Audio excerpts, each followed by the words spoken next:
And now, making his comedy debut, he's a sophomore history major from Westerville, Ohio. Please give him a warm, warm welcome to the old man himself, the myth, the legend, Matthew Longfellow.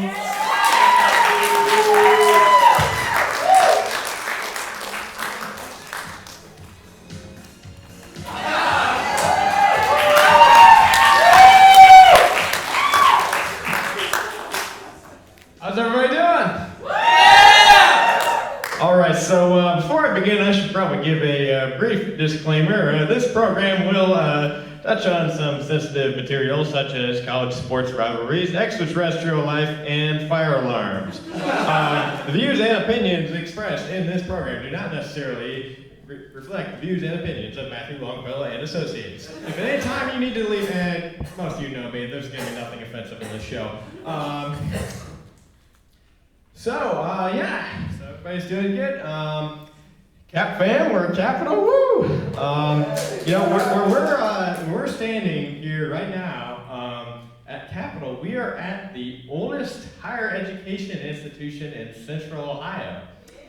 How old, you ask? Well, that depends where you look. So if you look at the gate out there, I know you all don't get out there too often, so you want to come back next semester. It says 1850, but if you look at the hoodie I'm wearing, you can get one at the bookstore after the show, not a paid promotion. It says 1830. But you might say, why does this even matter? I mean, Ohio State was founded in 1870. We have been beat by by decades either way. But Otterbein was founded in 1847, and we all know that the Capital Otterbein rivalry is the most fierce in the history of sports. So how can we change what year we were founded? Capital was actually founded in 1850. I might lose my job at admissions for saying that, but it's true. But Trinity across the street was founded in 1830. So when Capital acquired Trinity, the whole university started going by 1830. I guess it was worth taking on $2 million in debt to stick it to Otterbein.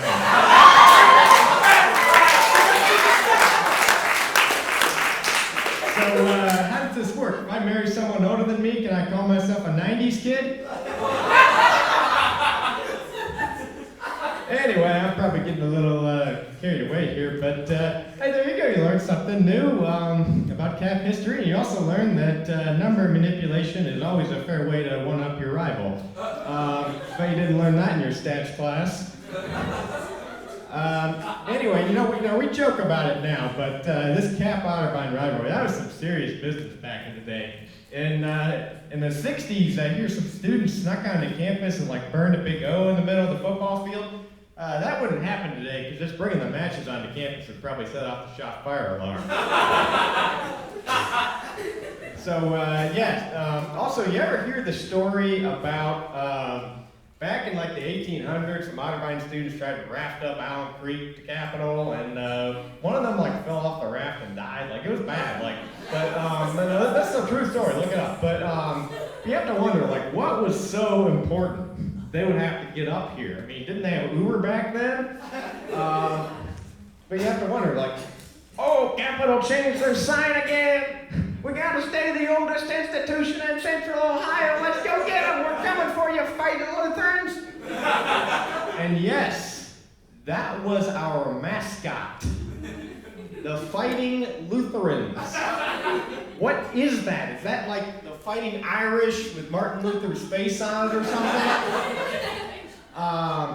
That's not intimidating at all. The only time I've ever seen Lutherans fight is for the seat in the back row of church.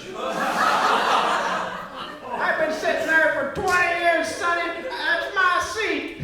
I can't take my nap during the sermon anymore. That's not intimidating at all. So if you're filling out the mascot survey, please do not suggest that we change our mascot to that. Actually, hold on. I'm getting a news alert on the phone. Oh, it says, taking inspiration from Capitol, the Walt Disney Company has decided to acquire the Roman Catholic Church so it can call itself the oldest institution on planet Earth. So, unfortunately, that won't give them the Spider-Man rights back, but... Anyway, let's see, where was I? Otterbein students raiding campus. Oh, you know, maybe that's what they're up to. They're like, oh, I heard they got some aliens in the tunnels. Probably shouldn't joke about that, because then there'll be a Facebook event to go raid Yoakum Hall tomorrow. Probably enough talk about aliens. I'm not trying to be History Channel here. So anyway, yeah, we learned a lot of new things tonight. We learned that we're going to get to attend 2 Capitol Bicentennial celebrations, one in 2030 and one in 2050. You know what's going to happen. We figured out we can change the mascot to, actually, no, please don't. And we established that there might be aliens on campus. So, yeah, thanks for letting me poke a little bit of fun at Capitol, and thanks to myself for letting me poke fun at 70-year-old Lutherans, otherwise known as my future. Yeah, have a great night, everybody.